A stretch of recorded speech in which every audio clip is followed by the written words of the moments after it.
On est en direct en ce jeudi 11 juillet.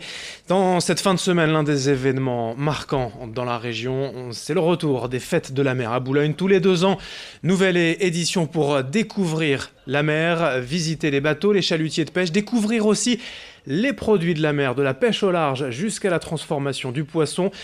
Qui mieux que Vincent Vieillard pour nous faire découvrir les animations? Ça vient de démarrer il y a à peine 1 heure. Vincent avec Corentin Escaillé en direct de Boulogne-sur-Mer, du port de Boulogne, avec le stand Cap sur les produits de la mer.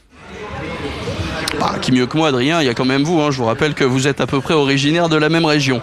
Oui, on est donc ici sur ce stand des produits de la mer, forcément pour les fêtes de la mer, obligé. Je suis avec Valérie Rioust, bonjour. Bonjour. Alors, vous allez nous présenter un petit peu ce grand stand qui présente un petit peu tout ce que propose la mer, tout ce autour de quoi on peut travailler. Je vois d'abord, on avait derrière nous les fameux pavés en coquille Saint-Jacques qui se trouvent maintenant du côté de Wimereux notamment.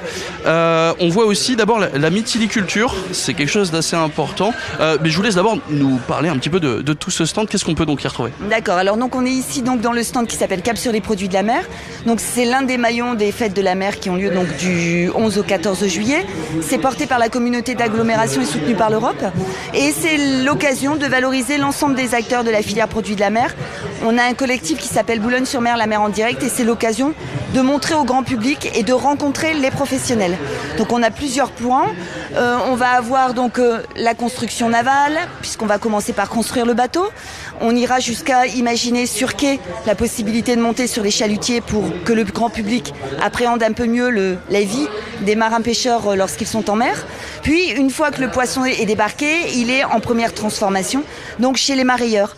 On va avoir pour cela donc une démonstration de filetage tout au long de la journée pour montrer la dextérité des professionnels qui travaillent dans ce métier. On aura également en transformation tout ce qui va être salaison maritime, donc avec la reconstitution d'un atelier de transformation de salaison maritime et toute une explication sur comment on fume le poisson, pourquoi. On va avoir le programme Mr Goodfish qui est avec nous pour expliquer aux gens la saisonnalité des produits, quand est-ce qu'il faut manger le produit, pourquoi, les différences de prix, etc. et toute une partie pédagogique. On va avoir également donc un pôle transformation où là on va avoir des chefs qui vont sublimer les différents produits de la mer, les espèces qui auraient été choisies et préconisées par Mr Goodfish. On essaye de rester un peu logique. Et le poisson qui est travaillé donc du coup par le fileteur qui va mettre en filet sera celui qui sera dégusté et sublimé par les chefs. Alors, parmi les chefs, on trouvera notamment Pépé Le Mat qu'on ira voir à la fin de cette interview. On va commencer donc un petit peu de montrer ce tour de ce stand ici. Donc du côté du bassin Napoléon, vous avez dit donc pas mal donc tout ce qui est construction de bateaux avec la Socarénam. On voit les financements européens, l'Europe qui a une part importante ici, notamment du côté du port de pêche de Boulogne. Tout à fait. En fait, l'agence de développement économique Boulogne Développement porte le GALPA, donc qui est le groupement des acteurs locaux en pêche et aquaculture. Ce sont des financements qui permettent de valoriser les métiers, les produits et donc on essaye de mettre en place un certain nombre de dossiers qui sont financés jusqu'à presque 80% par l'Europe. Donc voilà, c'est aussi la possibilité pour nos professionnels de valoriser tout ce qu'ils savent faire. On a aussi donc un autre stand juste derrière, celui de la mytiliculture, les moules qui sont au cœur de l'actualité, notamment puisque il y a eu pas mal de problèmes, notamment on a vu qu'il y avait des moules qui étaient manquantes, des piquets où vraiment ces moules venaient à manquer. Est-ce qu'on sait maintenant à peu près pourquoi la culture est compliquée ces derniers mois? Non, alors on n'explique pas encore, les recherches sont faites par Ifremer, donc ils sont en train d'essayer de faire des études pour justement comprendre ce qui se passe. Là par contre on est sur le comité régional de la mytiliculture, donc lui présente la moule qui est sur pieu. On n'est pas sur la moule qui rencontre aujourd'hui des difficultés, qui est celle qui est en pêche bouchot et qui est celle qui est pêchée directement sur les rochers. Ils sont en train de faire des études et on a notamment les pêcheurs à pied aussi de la baie de Somme qui sont frappés par les mêmes difficultés que les nôtres, qui sont en train d'essayer de se mobiliser pour trouver la raison et essayer de faire en sorte de continuer à vivre de leur métier. Alors on va continuer de faire un petit peu ce tour. On a beaucoup parlé aussi de la salaison des poissons. On y arrive. Donc là aussi c'est un des grands pôles d'entreprise dans Capécure, le quartier donc de transformation du poisson. Boulogne-sur-Mer, premier port, centre européen de transformation du poisson, on le rappelle. Justement, la salaison, tout ça, ça représente, vous savez quelle part d'activité ça représente sur Capécure? On produit, avec 7 entreprises ici sur Boulogne, on produit 65% de la production nationale. Voilà, donc on est vraiment dans le savoir-faire local. Vous avez d'ailleurs là en reconstitution d'ateliers de fumaison les reconstitutions des portes qui existent depuis le 19e siècle, que vous pouvez encore trouver dans les entreprises et notamment celle de J.C. David, puisque c'est elle qui nous prête ces portes, qui sont d'ailleurs déclarées au patrimoine boulonnais. C'est l'occasion d'avoir des ateliers extrêmement sophistiqués, modernes et aseptisés pour qu'il n'y ait pas de soucis au niveau du produit. Et puis quand vous descendez en sous-sol, visitez là où ils font fumer la fumée de bois d'être pour faire fumer donc le poisson dans les grandes cheminées. Là pour le coup vous retombez à Germinal.